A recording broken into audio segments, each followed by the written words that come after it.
Salut Cindy! Salut Audrey-Anne! Et bienvenue au podcast Filles de papier! Aujourd'hui, je suis tellement emballée depuis que je t'en ai parlé que j'ai hâte qu'on tourne cet épisode. On amène une nouveauté.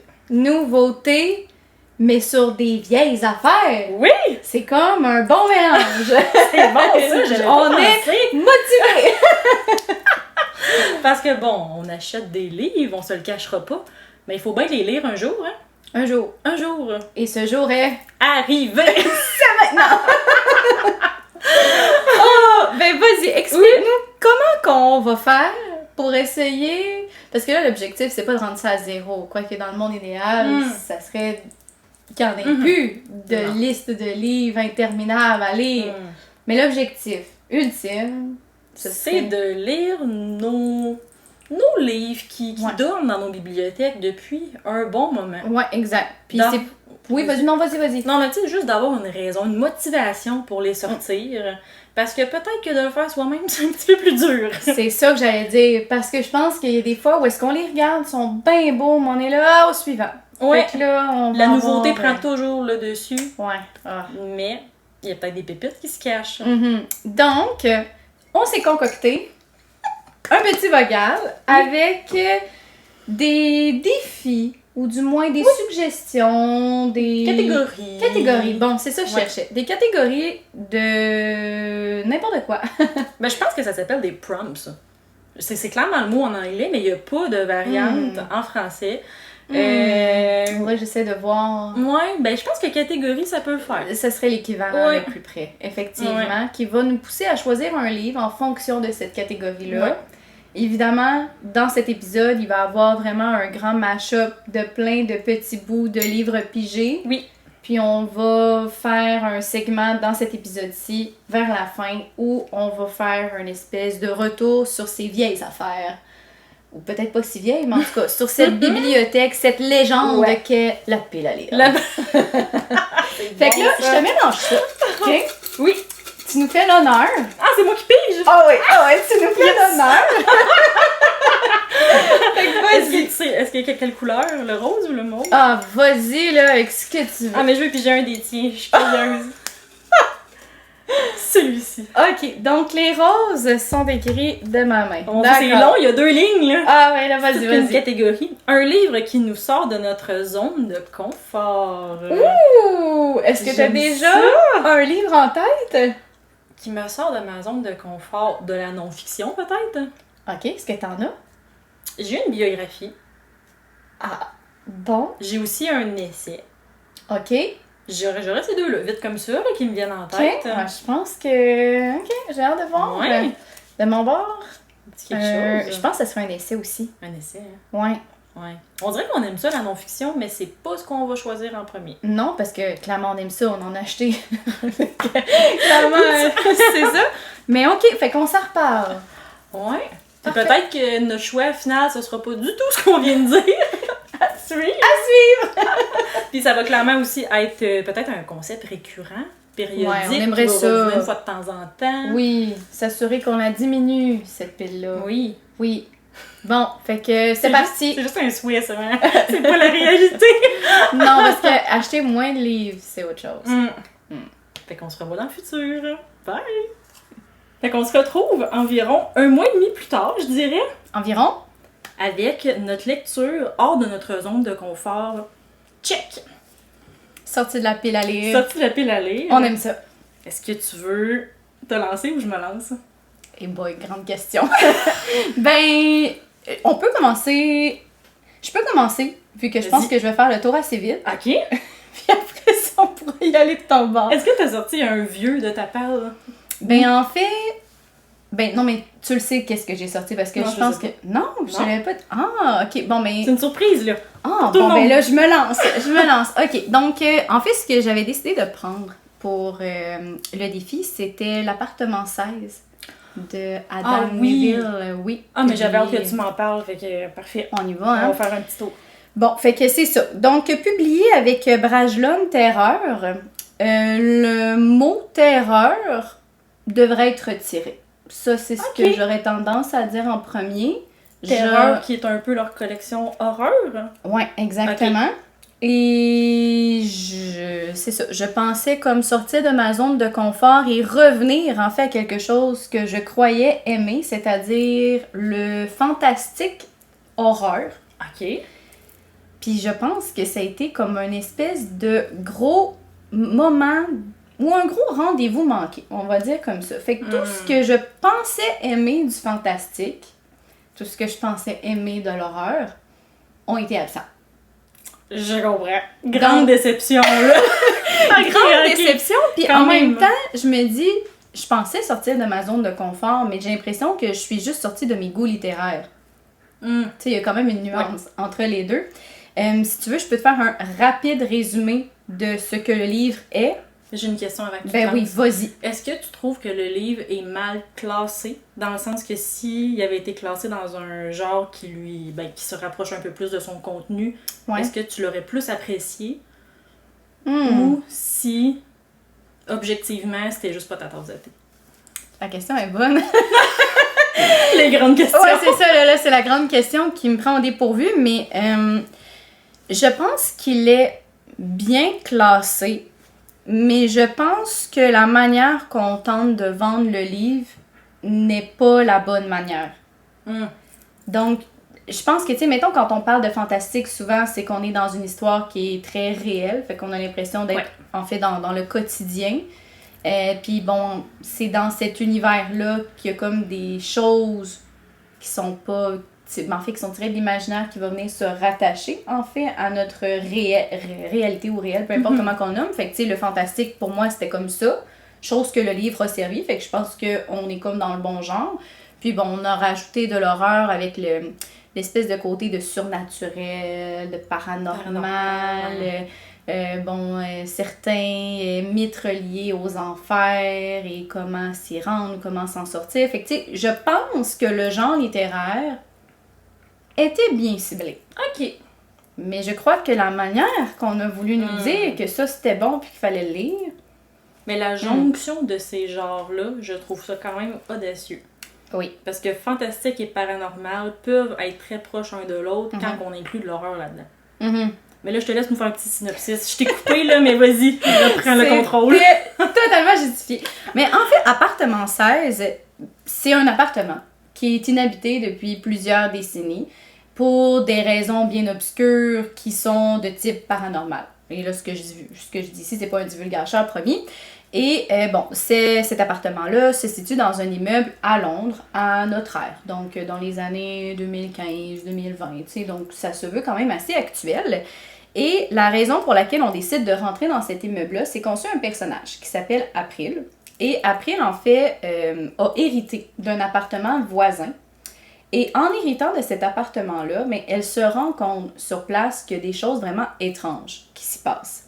Donc, tout est là pour faire peur. Je veux dire, les miroirs ont été retournés. Parce que, bon, on peut se douter que quand on est capable de se voir dedans la nuit, il y a des choses qui s'y passent. Même principe aussi pour les peintures. Donc, les peintures ont été décrochées des murs. Il y a, une espèce de côté un peu vieillot à l'immeuble. Donc, il y a des craquements dont on ne sait d'où de ce qui pourrait provenir ou peu importe. T'sais, tout est comme bien mis en place et April, à ce moment-là, se rend compte que l'appartement inoccupé ne lui semble pas si inoccupé que ça. Et elle se rend compte également que les personnes qui habitent l'immeuble y sont depuis aussi des décennies et ne semblent pas pouvoir en sortir comme bon leur semble. Fait que ça, c'est comme le résumé. Je veux dire, est-ce que ça te semble intéressant? Oui, parce qu'on dirait une bonne histoire de maison hantée, mais moderne. Nouveau genre un peu. Exactement. Puis tu sais, à travers ça, j'en ai pas nécessairement parlé, mais vient des journaux intimes, de personnes qu'on pense qu'ils ont perdu la tête au fil des ans, mais que leurs écrits correspondent drôlement avec des choses qu'April voit durant son séjour dans cet immeuble-là. Les employés sont un peu lugubres, un peu étranges, semblent un peu même suspects dans leur approche, posent des questions un peu indiscrètes. Plus April est sur les lieux et plus son comportement, son tempérament vient à changer. Tu sais, je veux dire... L'influence de la maison. Oui, c'est ça. Ouais. Tout était là et finalement, c'est vraiment mauvais. Ah, la chute était décevante. Mais pas juste la chute, je pense que le style d'écriture de l'auteur ne vient pas du tout me rejoindre. Tu sais, je pense que il s'est dit qu'il voulait en faire une grande œuvre, mais des grandes œuvres ne passent pas nécessairement par des phrases de 10 pieds de long. Ne passent pas non plus par des chapitres qui nous parlent d'un plancher et sur lequel il n'y a aucun autre développement que le fameux plancher. Ça passe sur autre chose que de voir une créature, mais manquer d'imagination, à mon avis, pour nous la décrire comme il faut, cette créature-là qui sort d'on ne sait où. Mais tu vas m'en faire une espèce de petite description sommaire. Donc, juste assez pour que j'ai des grandes lignes, mais tu me dis que c'est tellement terrifiant que c'est impossible à décrire, fait que finalement, t'es comme un peu fermé. Tu sais, j'ai l'impression qu'on nous ferme des portes à l'imagination qu'on peut avoir, fait qu'au final, l'espèce d'effet d'horreur, de suspense, de frisson, ben on le ressent pas à cause que l'auteur, justement, vient nous comme fermer un peu des portes par rapport à ça, parce que je pense qu'il manque de mots pour s'en aller dans ce genre-là. Ouais. Est-ce qu'il manque de mots ou sa grande inspiration, c'est H.P. Lovecraft? Parce que les créatures horrifiques de cet auteur, c'est un peu ça. On sait jamais au final à quoi elles ressemblent. Ah, c'est bon ça. Parce que dans le fond, l'humain ne peut pas regarder ces créatures-là parce qu'il devient fou. Donc au final, les créatures sont toujours là, mais on sait pas à quoi ils ressemblent vraiment. Mais c'est exactement ça. Je voulais Il y aurait comme peut-être pas... des petites recherches à faire sur l'inspiration. Ok, je prends note parce que ce que tu me dis me parle énormément parce que c'est exactement ça. C'est des créatures qui sont tellement horribles qu'elles te font dépérir. Ouais, c'est exactement ça. Ok. Mais peut-être très inspiré, mais mal exécuté aussi. Clairement, il y a une mauvaise exécution, ça c'est sûr. Est-ce que, comme je disais, c'est moi qui est finalement vraiment pas une bonne lectrice pour ce genre-là? Alors que je croyais que oui, peut-être aussi. Je sais que l'auteur a écrit un autre livre qui s'appelle Le Rituel, qui a gagné plusieurs prix, qui est pourtant dans le même genre littéraire, fait que fantastique d'horreur. Et à ce qui paraît, c'est vraiment bon. Fait que je sais pas qu'est-ce qui s'est passé entre les deux. Tu sais, je peux pas dire que je fermerais la porte à en essayer un autre de cet auteur-là, mais comme je suis saturée, là, à un point où... pause, là. Ah oui, vraiment, à un point où est-ce que j'ai questionné des personnes sur les réseaux sociaux, puis je te dirais que les 15-20 personnes à qui j'ai parlé l'ont tous abandonné. Oh, à ce point, ok. Ben là, on a un consensus, je pense. Oh, ben c'est ça. Fait que c'est pour ça que je te dis, je suis sortie de ma zone de confort, vraiment. Mais comme à un point inconfortable que je me dis, je pense pas que je vais poursuivre. Mais je suis comme ambivalente, là. J'en suis là, en fait, présentement. Ça te donne envie de retourner dans ton confort, là. Oui, ou d'aller vers des zones un peu plus certaines. Tu sais, je pense que le mélange des deux est peut-être pas pour moi. Je sais pas. L'auteur, peut-être, aucune idée. Tu parles de la plume. Est-ce que tu penses que la traduction a quelque chose à voir? Ben, c'est sûr que toi, t'as plus l'habitude que moi de mélanger des traductions françaises avec des VO. Ah, que je vois la différence. Exactement, parce que, tu sais, oui, c'est un roman qui est traduit de l'anglais, donc c'est sûr, en fait, qu'il doit avoir aussi un peu de ça, mais à quel point j'ai pas vraiment de comparatif à pouvoir te donner, là, c'est ça. Et la maison d'édition Quai-Bragelonne, leurs traductions sont vraiment excellentes habituellement. Oui. Donc, je mets pas la faute sur eux automatiquement, même que je doute là, que ce soit la faute de la traduction. Ça serait surprenant. Ouais.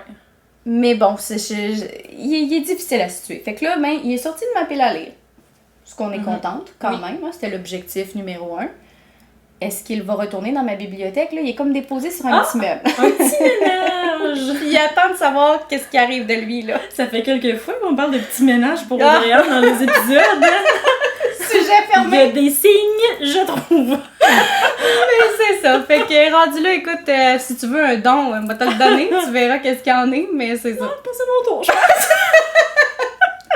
Fait que voilà, c'est ça qui en était plate de même. C'est décevant, pareil. Mais un titre de moins dans la palle. C'est un peu ça le L'objectif but. Ouais. est rempli. Exact. Là, moi, je suis curieuse. Allons-y. Ok, ce fut une épopée. OK. Parce que au final, j'ai terminé. Attends, en fait, j'ai fini par lire la même chose que toi. Un livre paranormal, horreur, qui se termine en coup de cœur pour moi, par contre. Mais avant de me rendre là, ça a été ardu.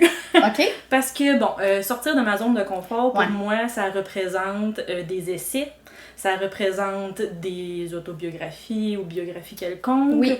Ça représente un recueil de nouvelles aussi. Des choses, en fait, vraiment le papier, format papier, que t'as pas l'habitude de lire. Pas nécessairement le thème ou encore les sujets abordés. Là, t'étais vraiment dans le format qu'on te proposait. Là. C'est vrai. Ouais, on dirait que pour faire un premier tri dans ma perle, j'ai été comme ça. Je me suis dit, c'est quoi les genres que je... Ben, en fait, qui est pas dans ma zone de confort du tout. Je comprends. Puis c'est un peu c'est les constats que j'en ai ressortis. Okay. Et j'ai passé par toute cette gamme-là. J'étais pas là! Non, t'étais pas là! J'ai gardé ça secret. Écoute, je les ai ici, là, fait que je vais te les montrer. J'ai triché un peu, je les ai physiques avec moi. J'ai commencé par un essai qui est Walmart de Hugo Meunier, qui est un très bon livre, mais je savais que c'était pas le bon moment pour moi. OK. Premièrement parce qu'il y a quand même beaucoup de faits avec des pourcentages, des statistiques, et je suis en vacances. Ouais, c'est pas le bon moment. Exact. J'étais trop à la recherche de divertissement pour pouvoir l'apprécier à 100%. Fait que ce qui est arrivé, c'est que je l'ai débuté. Ouais, c'est ce que je vois. Oui, oui, j'ai un petit signet dedans. Et en fait... c'est qu'on vient alterner entre des chapitres un peu plus essais, justement, où il y a vraiment de la recherche sur la commercialisation, sur à quel point ça a changé au fil du temps. On part surtout de 1950 jusqu'à aujourd'hui pour savoir à quel point l'accent sur la condition des employés a changé, à quel point l'accent est passé de la qualité à la quantité. Fait qu'on aborde vraiment ça, c'est vraiment, vraiment bon, là. Mais c'est ça, j'étais pas dans le bon état d'esprit, parce que moi, j'accrochais beaucoup aussi sur les chapitres qui sont Hugo Meunier, l'auteur, qui s'est fait engager dans un Walmart. Ah, c'est bon, Et là, moi, je voulais les anecdotes du Boxing Day, là, puis de venir stocker les télés au Black Friday. Moi, c'était ça que je voulais. Oui, avoir son sarcasme, parce qu'il est bon là-dedans, là. Oui, exactement. Et on l'a, mais un chapitre sur 2. Ce qui est vraiment correct dans le format de l'essai, ce n'est pas un livre humoristique à la base, c'est vraiment juste un bel ajout. Mais moi, j'avais besoin un petit peu plus de divertissement à ce moment-là, fait que je me suis dit, je sais que je vais l'aimer, mais comme je vais le mettre de côté, je pense. Je comprends. Donc, l'essai s'est arrêté là. Okay. Ensuite, je me suis tournée vers... Est-ce que c'est ce que je vois là? Oui, c'est ce que tu vois là. C'est bon! J'adore, je m'attendais pas à ça. Sim voulait me garder les surprises. Je t'ai laissé le suspense jusqu'à la fin. Vas-y, je veux savoir pourquoi. Oui. Mais c'est un peu la même raison, mais en tout cas, ok. Ensuite, j'y étais avec une autobiographie. L'autobiographie de Matthew Perry, qui est Chandler dans Friends. Et c'est un livre, ici j'ai la version en anglais, donc Friends, Lovers and the Big and Terrible Thing, qui est aussi traduit en français chez Michel Lafon. OK, bon. Le nom en français m'échappe par contre. Mais ça sera vérifié. C'est traduit. Puis en fait, c'est que j'ai acheté ce livre juste avant son décès. Et ensuite, il est décédé. Et là, j'étais comme, je vais attendre un peu, je pense, avant de le lire. Et là, j'ai voulu le lire. Et la première phrase, c'est « Je m'appelle Matthew Perry et je devrais être décédé depuis longtemps. » Ah mon Dieu, c'est lourd quand même. Dans le sens qu'au début, il commence comme si il était supposé être mort, puis il comprend pas pourquoi il est encore en vie. Parce qu'avec tout ce qu'il a vécu, dans ce il sens-là. est comme pourquoi je suis pas mort en ce moment. C'est impossible quelqu'un qui a passé au travers de tout ça, puis qui est encore là. Mais là, à ce temps, avec le regard qui n'y est plus. Puis là, j'étais comme, en fait, là, je sais que ce livre-là va m'arracher le cœur. Oui, certainement. Puis j'étais pas prête. Il y a des mots dans tout ça, là. Oui, mais je sais là, que quand je vais prendre ce livre, ça va vraiment être une expérience. On va s'en reparler d'abord. On s'en reparle. Curieuse, oui. Je le laisse de côté, mais ouais. Okay. Fait que c'était pas lui encore. C'était pas lui. Okay. Là, je me suis dit, bon, le recueil de nouvelles maintenant. Vas-y. Et là, j'ai lu 7 maisons de David Mitchell chez les éditions Alto. OK! Qui est une littérature étrangère, donc une traduction. Là, il me reste quelques pages à lire, OK? Je vais le terminer après qu'on se soit vu. OK. Mais honnêtement, pour l'instant, c'est un coup de cœur. Oh my God, OK. Ouais, dans le fond, on est dans de l'horreur. Et on est dans du paranormal aussi.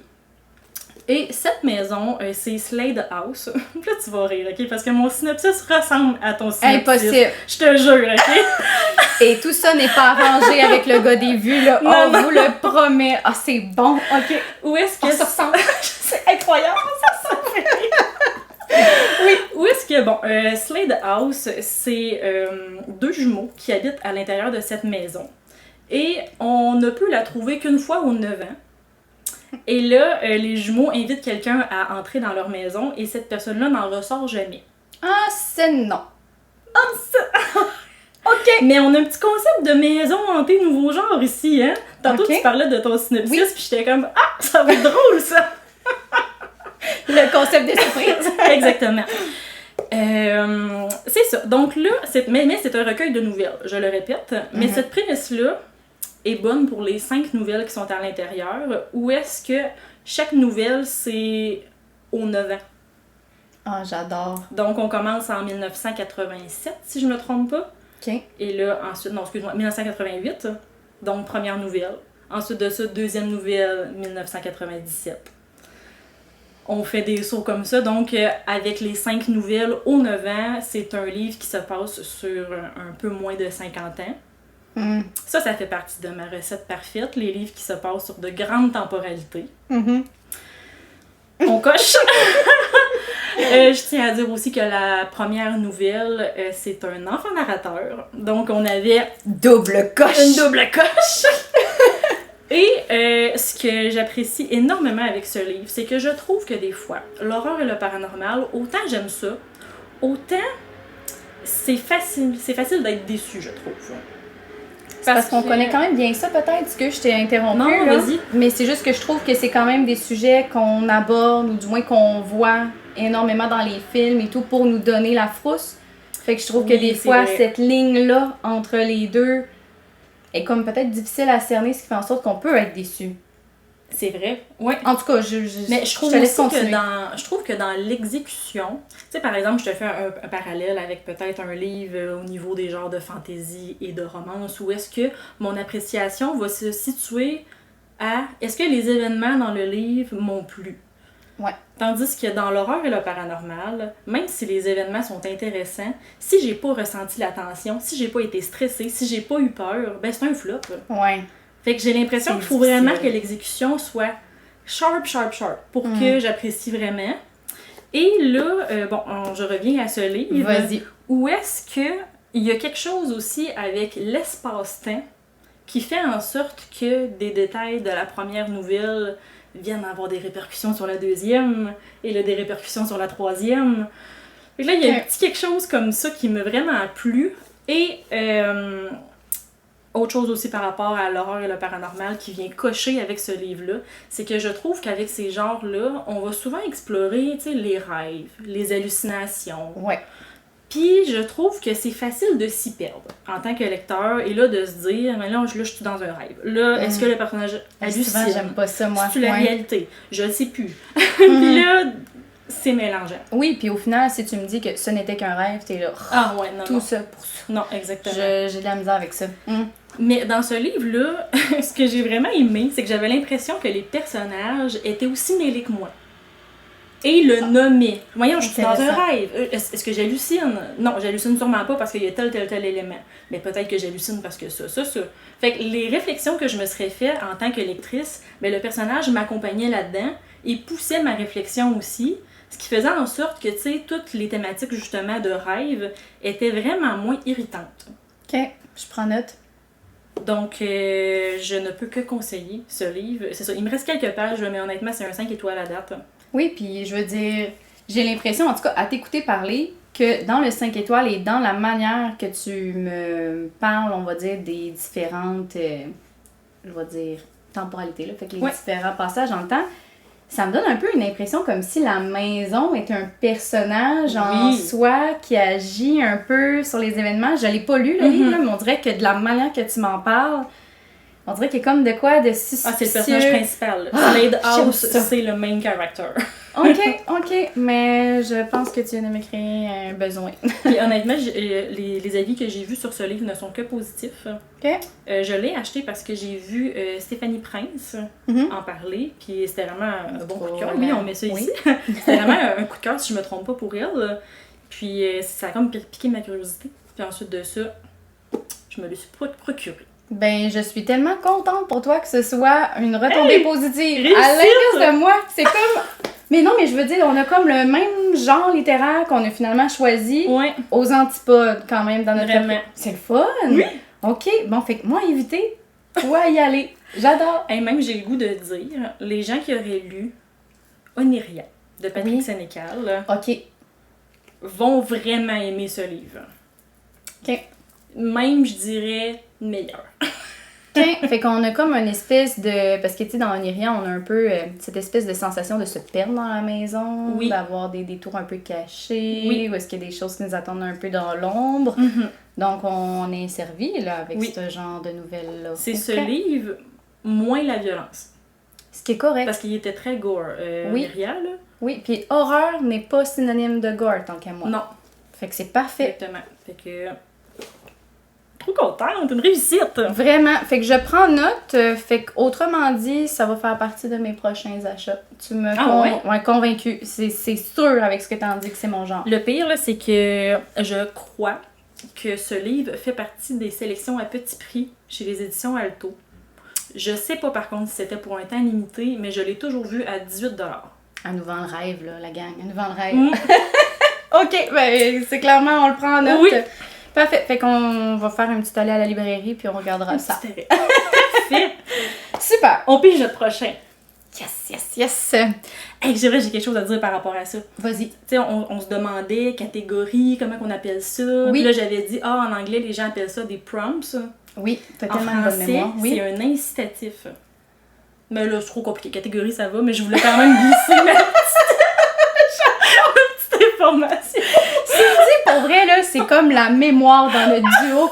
Je m'en souvenais même pas qu'on avait dit ça. C'est complètement vrai. Bon, ben... Ça fait 1 mois que je l'ai écrit puis j'attends de te le dire. Ben, vu que tu l'as trouvé, nous allons le garder. Donc, notre incitatif pour notre prochaine fil à lire, comme si ça changeait quelque chose, mais...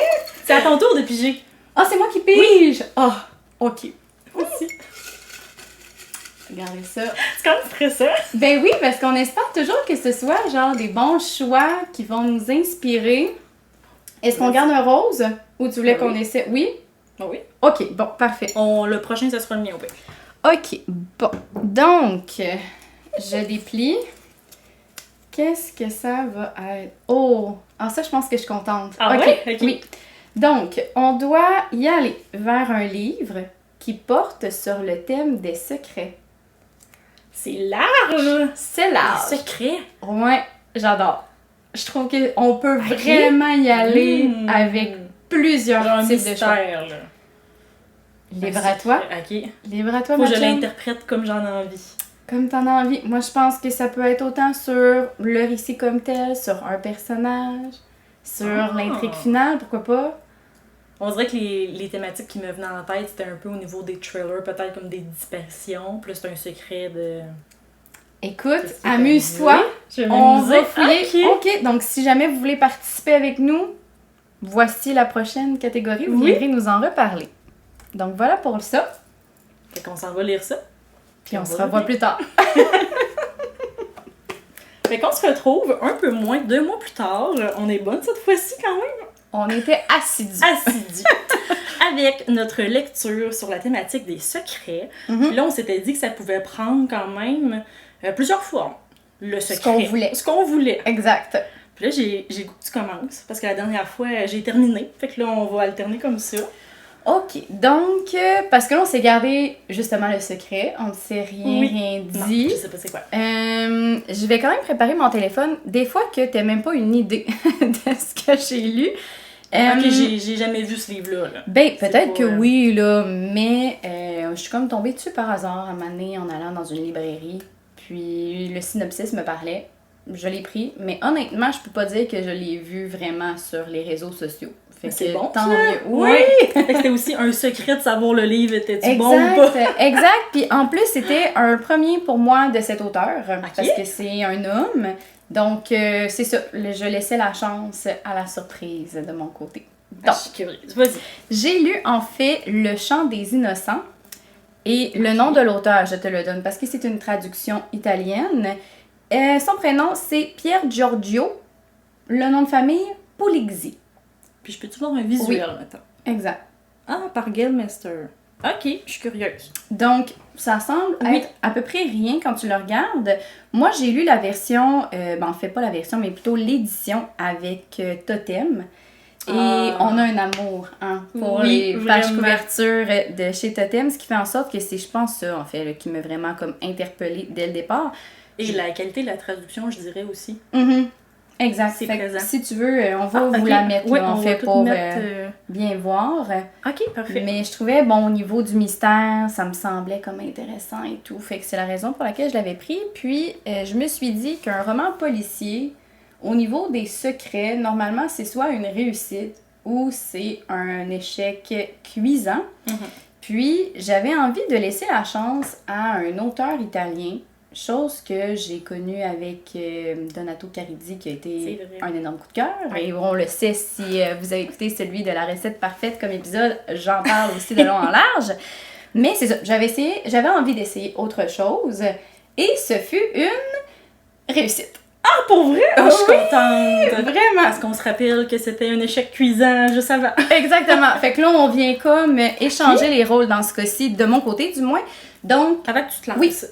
C'est un thriller, un policier, un polar? Policier. Un policier. Okay. Policier. Okay. Donc, si on connaît le genre policier, on sait que normalement, c'est qu'on suit vraiment un seul point de vue, qui est normalement celui du policier ou des enquêteurs qui gravitent proche je vais dire du policier dans le fond, ce qui est le cas avec Le Chant des Innocents. Souvent dans un roman policier, on a vraiment une enquête qui nous dévoile des indices au fur et à mesure, puis il n'y a pas vraiment de surprise à ce niveau-là, il faut juste être alerte et c'est le cas aussi avec ce roman-là. Okay. Puis la petite touche, je dirais, qui est comme plaisant, puis c'est la raison pour laquelle j'ai décidé de le prendre par rapport au secret, c'est que c'est pas nécessairement au niveau des victimes où est-ce que là on vient à connaître en fait le tueur et que bon c'est ça comme finalement le dénouement final. Je trouvais que ce qui était agréable dans le thème des secrets, c'est que tous les personnages qu'on rencontre en ont un qui nous est dévoilé au fil des chapitres. Oh, okay. Mais on a l'impression d'être les seuls à connaître en fait le secret. Fait que ça se dit pas au travers de dialogue, non. C'est plus au niveau de réflexion. Exact, exact. Ou encore des accusations quelconques entre différents personnages, que là, nous, on le sait que finalement, c'est vraiment ça qui s'est passé, mais c'est pas ça qui est dit. Donc, on joue un peu avec ces différents points de vue-là. J'ai vraiment aimé. Des différents niveaux de secret aussi. Oui, exactement. Ce qui est aussi chouette, puis encore une fois, je le dis pour ceux qui ont aimé notre formule de recette parfaite, on est, Cindy, écoute bien, avec des chapitres, je les ai comptés, ok, là, qui tournent entre 1 page et 4 pages. Oui. La crème de la crème. Oui! Je le dis avec la petite voix, oui! Donc, j'aimais vraiment ça, là. Fait que, tu sais, je veux dire, je l'ai lu dans un contexte où est-ce que, j'étais en train de me préparer pour mon début d'année scolaire. Je veux dire, j'avais besoin d'arrêter à peu près n'importe quand. J'étais fatiguée le soir, mais ça ne m'empêchait pas de lire justement 1, 2, 8 pages. Puis j'avais vraiment l'impression d'avancer quand même dans l'histoire puis de pas devoir m'arrêter à un moment où est-ce que j'aurais voulu poursuivre. Fait que pour moi, ça, c'était vraiment numéro 1. Au niveau du résumé, si jamais là, tu veux en savoir un peu plus, Le Chant des Innocents, c'est qu'on suit un enquêteur qui s'est fait suspendre, en fait, de son corps de police parce qu'il l'a fait ex-faute, que je te laisserai la chance, chance, c'est ça. Ouh, je me mets dans le thème! Et en fait, c'est ça, l'avantage de ça, c'est que, on commence déjà avec le secret du policier et il vient à devoir un peu se faire évaluer pour voir s'il est capable de retourner au travail après la X chose qui s'est passée. Fait que là, on se rajoute à ça le point de vue de la psychologue. la psychologue qui a eu des oui-dire aussi par rapport à ce policier-là, qui essaie d'en apprendre un peu davantage sur qu'est-ce qui a causé en fait cette situation X-là. Et les deux ensemble viennent un peu à se lancer le chat la souris dans leur espèce d'approche de « Ah ben moi j'ai dit ça, non c'est pas vraiment ça, il s'est passé plutôt ça, qu'est-ce que tu as à dire par rapport à ça, moi je dis ça, etc. Et il y a une enquête autour de ça qui se crée où les collègues du policier principal, en fait, viennent enquêter sur une série de meurtres mystérieux où ce sont des adolescents qui commettent des crimes et qui semblent avoir été encouragés par, dans le livre, ce qu'on appelle le marionnettiste.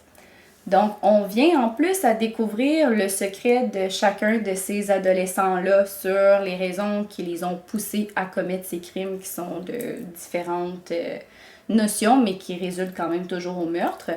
Et on vient évidemment à nous aider à comprendre qui est finalement le marionnettiste, qui a lui aussi ses propres secrets, qui a aussi ses propres raisons par rapport à ça. Les confrontations entre les personnages nous amènent à d'autres types de secrets. Fait que bref. Mais quelle bonne façon quand même de garder l'attention du lecteur, je trouve. Vraiment. Lui déjà donner un bon lot d'informations, mais que ça reste quand même une intrigue pour le livre. Vraiment, parce qu'au début, je me suis dit, en connaissant aussi rapidement un des secrets en fait de l'enquêteur, je me suis dit, oh mon Dieu, mais ça va tourner en rond. Et la réponse est non, pas pantoute. Donc, c'est très positif à ce niveau-là parce que ça nous donne justement l'occasion de dire, OK, bon, ben, il y a des choses atténuantes ou accablantes qui entourent tout ça. Puis là, ben, c'est finalement ça qu'on vient à comme démystifier au fur et à mesure de l'histoire. Puis, dernière chose aussi, je veux dire, des romans policiers, c'est sûr qu'il faut aimer le genre parce que je pense qu'on est vraiment ancré bien souvent dans des stéréotypes. Puis, je tiens à préciser qu'avec Le Chant des innocents, on ne s'en décolle pas. Donc, il faut aimer l'espèce d'enquêteur un peu bourru, l'enquêteur un peu en quête identitaire, qui a vécu des traumas importants dans sa jeunesse et dans son parcours de vie, avec des victimes qui sont aussi très typées. On a quand même un bourreau, là, donc le marionnettiste qui est aussi très typé. Donc, faut aimer quand même ce genre-là, mais pour le reste, j'ai rien à dire. Mon Dieu, je suis tellement contente pour toi. Je me sens que ça te prenait un là. J'étais rendue là. Et dernière chose, je voulais te le dire aussi, parce que ça vient de me revenir en tête, ce qui est particulier, puis au début, j'étais pas sûre que j'aimais ça, mais on dirait que finalement, c'est une des choses, une des forces en fait du roman, c'est que j'ai l'impression que les chapitres nous donnent un tableau. Donc, j'ai l'impression que on n'a pas vraiment de mise en contexte à chaque fois qu'on change de chapitre. Donc, c'est comme si on avait une insertion sur toi et moi, on est en train de se parler, il se passe telle affaire, fin de chapitre, merci, bonsoir, on n'y reviendra pas, on s'en va sur un autre tableau. Fait qu'on on arrive maintenant sur la scène de crime avec tel personnage, il se passe telle chose, on récolte les informations, ils ne seront jamais communiqués ces informations-là aux autres, on prend pour acquis que tu les gardes en tête. Merci, bonsoir, on ferme le chapitre. Exactement. Donc, ça fait en sorte qu'il n'y a vraiment pas de redondance dans l'histoire. Il y a beaucoup de dialogues. Donc, il faut quand même aussi aimer, je pense, ce genre-là. Mais en tout cas, moi, j'ai été agréablement surprise. Est-ce que tu trouves que ce saut-là de tableau en tableau, ça faisait en sorte que la chronologie était plus difficile à suivre? Non, parce que j'avais plutôt l'impression que c'est comme si c'était sur un timeline, là, donc sur une ligne du temps où on est toujours au présent, mais dans des lieux différents. Fait que j'ai plus l'impression comme lecteur que c'est comme si on était un petit oiseau, là. Puis là, on se dit, OK, il se passe ça ici, je vais aller voir pendant ce temps qu'est-ce qui se passe ailleurs. Ah, OK. Puis là, temps d'arrêt. On a comme une espèce de mise en contexte où tout le monde se ramasse dans la même pièce, tout le monde se dit ce qu'il y a à se dire, ou pas à se dire. Puis hop, c'est reparti, on en repart sur une ligne. Fait que il n'y avait pas de confusion à un moment donné du à tout. Se demander, bon, est-ce qu'il s'est passé des semaines, puis je suis pas au courant? Du tout. Je veux dire, j'étais fatiguée quand même, la gang, là. Ouais, j'avais pas besoin de quelque chose de complexe et je confirme que c'est pas complexe. Parfait. Ah, mais ça m'intéresse pour vrai. Parce que je pense que du policier, j'en ai pas assez lu. En fait, je pensais que j'en avais lu, mais finalement, c'était des polars que j'avais lus. Distinction à faire. Distinction que je ne connaissais pas. Important tant. Là, je te dirais que je saisis quand même les grandes lignes, mais je suis pas totalement ancrée encore à savoir quel livre se situe dans quel genre, parce qu'il y a quand même des subtilités, j'ai l'impression. Oui, c'est vrai, mais je pense que, en tout cas, libre à toi si jamais tu veux l'essayer un jour, là, en ce qui concerne m'intéresse pour moi. Ce livre-là, mais je crois que tu verrais facilement la différence entre un polar, surtout là, suédois, que tu avais lu, me semble. Moi, j'avais lu Snorge de Ragnar Johansson. C'est ça, et lui, tu verrais vraiment, c'est apparent. Ok, bon, ben je note. Oui, madame. Parfait, on est rendu à mon tour. Oui, toi! J'ai lu Monsieur Mercedes de Stephen King. Pardon. Oh mon Dieu, j'aurais... je te lance ça de même, là, on va aller dans une introduction après, là, mais je te lance ça. Honnêtement, là, vous nous direz si vous aviez des doutes, là, mais j'aurais jamais pensé à un Stephen King. J'ai pas fait mon update Goodreads juste pour pas que tu le vois. Yes, merci! Ben, dis-moi tout, d'où est-ce que ça vient tout ça? Qu'est-ce que t'en as pensé? Je suis vraiment contente de l'avoir lu, mais pas parce que c'était bon. Oh non! C'était pas bon. Je suis tellement triste. Oh, mais là, je comprends. Ben là, pourquoi? Ben, c'est parce que ce qu'il faut savoir, c'est que j'ai nommé dans un ancien épisode que Stephen King faisait partie de mes auteurs chouchous il y a quelques années. Puis là, j'essaye de le ramener dans mon catalogue parce que j'en ai plein. Faut juste que je les lise. Puis là, j'ai vraiment tombé sur comme un brouillon, j'ai l'impression. Je suis crampée. C'est triste. OK. Mais je dirais aussi que c'est un polar. Ah? OK. Et je pense que Stephen King n'excelle pas dans le polar. J'en ai jamais lu. Ou peut-être qu'il excelle, mais pas pour moi. Je pense que je l'aime dans l'horreur, dans le fantastique, dans le paranormal, mais je pense que dans le polar, je vais laisser ça de côté pour les prochains que je vais lire. OK. Mais je te disais que j'étais contente de l'avoir lu parce que c'est le plus vieux livre de ma palle. Non! Je te jure! Oh my god! Il est parti, c'est fait! La petite danse de la victoire ici! Devine, je l'avais depuis quand? Là, t'as peu, là. Est-ce que... parce que je sais que tu es dans le retour à la lecture depuis quelques années, donc est-ce que... T'as peu. C'est une bonne réflexion. Mettons, je dirais... Je vais y aller de manière très, je vais dire, sécuritaire. 5 ans. 10. Pardon? Parce que, bon, petite tranche de vie, je coupe ça ici. Je l'ai acheté en 2015. Bon, fait que 9 ans. Moi, j'ai dit 10, c'est plus 9 ans. Ça va. Ouais. 2015, à sa date de sortie, en fait. OK. Parce que, en 2015, je venais de finir mon cégep. Je suis déménagée à Québec. Puis là, je me disais, il me semble que quand j'étais jeune, j'aimais ça lire. Puis là, tu sais, j'étais vraiment en mode, là, j'ai fini les études. Ça, c'était pas vrai, mais je le savais pas à ce moment-là. Petite Cindy. Oui. Et là, je m'étais dit, je vais me remettre à la lecture. Oui, ce qui est une bonne chose quand même. Oui, et j'ai acheté ce livre. Mais honnêtement, j'étais pas là dans ma vie, là. J'étais dans ma vie de colocation, dans ma vie de sortie, de cercle social. Ce qui est arrivé, c'est que j'ai lu comme une dizaine de pages par semaine. Oh mon Dieu. Pendant genre 1 an. Là. Je l'ai jamais terminé, ce livre. J'avais encore le signet dedans quand je l'ai pris. OK. Et là, ce qui est arrivé, c'est qu'à un moment donné, j'ai échappé un verre d'eau dessus, je le trouvais plus beau. Je l'ai jamais lu à cause de ça. Je suis crampée. Fait que là, finalement, je l'ai racheté. Ouais, non. Je l'ai racheté il y a pas long, mais c'est quand même le plus vieux livre de ma part. Non, là, t'es en train de me dire qu'il était vraiment plus beau au point qu'il pouvait pas se lire usagé. C'est pas très beau, non? T'es l'enfer! OK, c'est bon! J'aurais dû te le donner, t'aurais pu corner les pages. Oh oui, madame, j'aurais pu. Bon, fait que la tranche de vie est terminée. Ah oui, où est-ce que là, en fait, bon, c'est ça, je m'étais dit, je vais me remettre à la lecture. Ouais. Mais là, c'était pas le bon moment dans ma vie. Fait que là, la lecture est restée de côté finalement, mais j'ai toujours traîné ce livre dans mes déménagements. Ah, puis c'est d'une lourdeur quand on y pense. Ouais. Et là, finalement, c'est ça, je me suis remis à la lecture sérieusement en 2019 environ. 2018-2019. Ce qui fait que là, ce livre-là traînait encore dans ma palle. Là, il est parti! C'est un soulagement, hein? J'adore.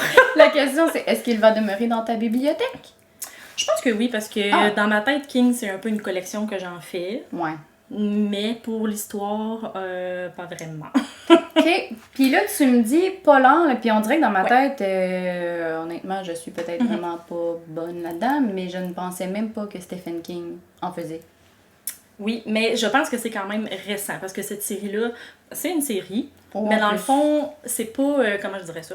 C'est que là, par exemple, j'ai lu Monsieur Mercedes et c'est terminé, là. Mais dans le fond, c'est qu'on suit Bill Hodge, qui est un policier à la retraite. Et c'est une trilogie, en fait, les enquêtes de Bill Hodge, où est-ce que là, on a vraiment 3 enquêtes séparées. Je suis pas sûre, par exemple, qu'on pourrait les lire dans le désordre, mais je peux me satisfaire du tome 1 parce que l'enquête est terminée. Puis ça, c'est important pour Cindy! C'est parfait! Bon, là, je te dirais que dans le fond, j'ai vraiment été captivée par l'intrigue, mais tout en grinçant des dents tout le long. Ah, c'est tellement désagréable. Ouais. Oh. Mais là, on va commencer avec le positif. Oui, oui, oui. Ce que j'aime beaucoup avec Stephen King, c'est qu'il y a ce que j'appelle le Kingverse, où est-ce que j'ai toujours l'impression que ces histoires se passent dans le même univers et on a des petits easter eggs un peu partout. Comme là, on a fait une mention de Christine, on a fait une mention de Sam. On a aussi introduit des personnages que je sais qui sont dans d'autres de ses livres. Fait que ça, on dirait que c'est quelque chose que j'aime beaucoup. Ouais. Une autre chose que j'ai beaucoup aimé du personnage de Bill, c'est que, bon, il est à la retraite et lui, il a ses anciennes manières de fonctionner. Mais là, on est à un ère où est-ce que là, la technologie arrive, parce que le livre se passe en 2009. OK. Et là, lui, il décide en fait de poursuivre l'enquête qui n'a pas été résolue avant qu'il parte à la retraite. Ah ouais, OK. C'est quand même intéressant comme synopsis. Oui, là. vraiment. Ouais. Puis là, c'est que le tueur, c'est un tueur de masse, qui est Monsieur Mercedes, parce qu'en fait, il a volé une Mercedes et il y avait une foule à l'extérieur, il a plongé dans le tas, plusieurs victimes. Et là, c'est cette enquête-là qu'il revisite. Mais là, vu que lui, il est pas super bon avec la technologie, c'est que là, il y a un trio insolite qui se crée. Et ça, c'est quelque chose que j'ai vraiment aimé.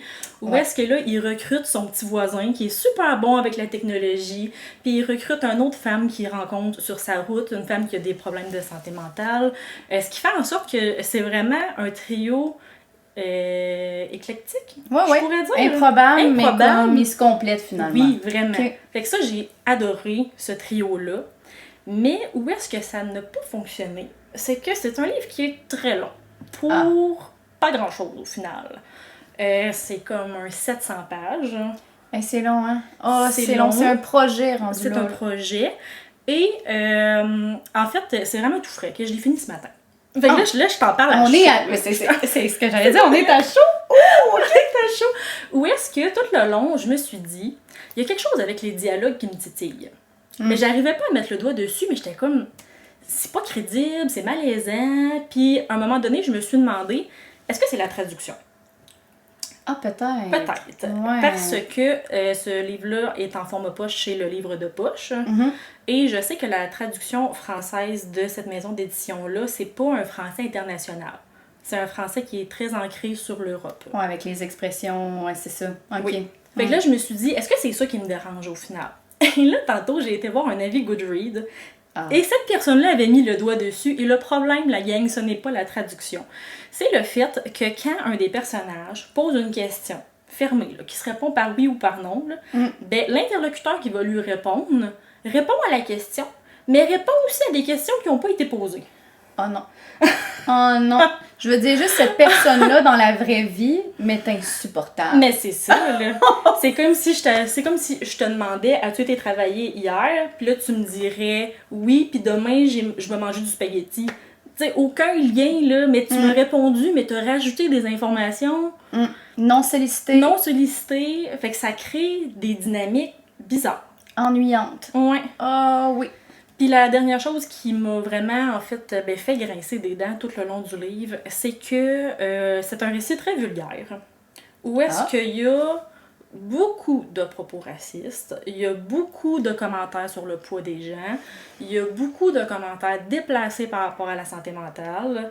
Puis je trouve que ce genre de propos-là, quand c'est dans la bouche d'un personnage exécrable, puis que ça le rend juste encore plus crédible, c'est pertinent. Mais quand c'est mis dans la bouche de personnages principaux que je suis supposée aimer, que je veux m'attacher à eux, puis que ça n'a juste pas lieu d'être parce que ça amène à rien, ça, je trouve ça lourd, puis c'est ce qui est arrivé. À la limite, je trouve que ça donne l'impression que ça a mal vieilli. Oui. C'est comme plate pour ça. Vraiment. Mais en même temps, je me dis, est-ce que c'était voulu en quelque sorte parce que, bon, on a un personnage de 65 ans qui est à la retraite. On dirait que je trouve que c'est difficilement acceptable. Ouais.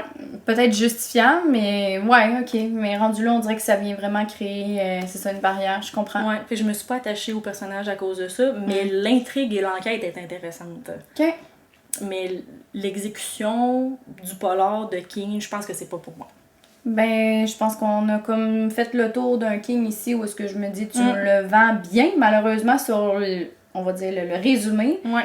Mais avec ce que tu dis du reste, bof, non. Non, c'est ça. Fait que je vais retourner à mes enfants narrateurs avec des pouvoirs psychiques parce que ça, j'aime ça quand, quand il met en scène ce genre de personnage-là. Avec raison.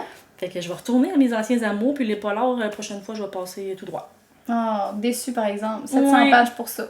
Ah, mais c'est drôle, on avait quand même une thématique d'épisode, même si c'était pas voulu, on a pigé 2 fois, mais comme horreur, paranormal, policier, polar, on est quand même resté dans le roman noir un peu. Ouais, quand même. Quand même. On se complète. C'est incroyable. Sans même le savoir, c'est comme, je veux dire, pour les personnes qui nous regardent, je veux dire, ça peut pas être plus ressemblable. On peut pas être plus semblable, pardon. Que ça, c'est toujours une petite joke entre nous. On est comme, est-ce que involontairement on va encore s'habiller pareil? Ben oui. Yes! Hey, fait que sur ça met tes fins, à moins que t'aies d'autres choses. Non, c'est tout. Ouais, j'ai fait le tour. Bon, ben génial. Fait qu'on espère que vous avez aimé cette formule parce que pour nous, ben, c'est toujours agréable de se faire ces petites surprises-là. Puis en même temps, ben, ça nous permet d'enlever des livres de notre pile à lire interminable. Oui. Donc, on vous invite à nous laisser un 5 étoiles, en fait, sur nos plateformes de diffusion. C'est toujours une grosse, belle aide, en fait, pour nous. Et ben, ça nous permet de nous mettre aussi de l'avant là, pour des personnes qui n'auraient pas eu connaissance de notre podcast auparavant. Et sur YouTube, là, vous avez le choix. Soit de nous dire les livres qu'on a lus, les avez-vous lus? Est-ce que vous les trouvez intéressants? Est-ce que vous avez eu des expériences différentes avec ces livres-là? C'est vrai. Deuxièmement, moi, j'aimerais savoir, est-ce que le concept du vide-pâle, ce concept de vidéo-là, est-ce que vous voulez qu'on le répète? Parce que ça, on aurait des livres à l'infini pour le faire. Puis c'est quand même super intéressant. Vraiment. Avec des catégories différentes à chaque fois. Puis si jamais vous voulez participer, pourquoi pas? Oui! Avec un livre qui sort de votre zone de confort ou un livre autour de la thématique des secrets, à votre choix. Génial. Et sinon, si vous voulez jaser avec nous aussi, ça va être sur nos comptes Instagram respectifs. Donc, de mon côté, c'est le point lecture avec un point entre chaque mot. Et de mon côté, on me retrouve avec Arrêt, la petite barre en bas littéraire. Fait que sur ce, à la prochaine! Bye!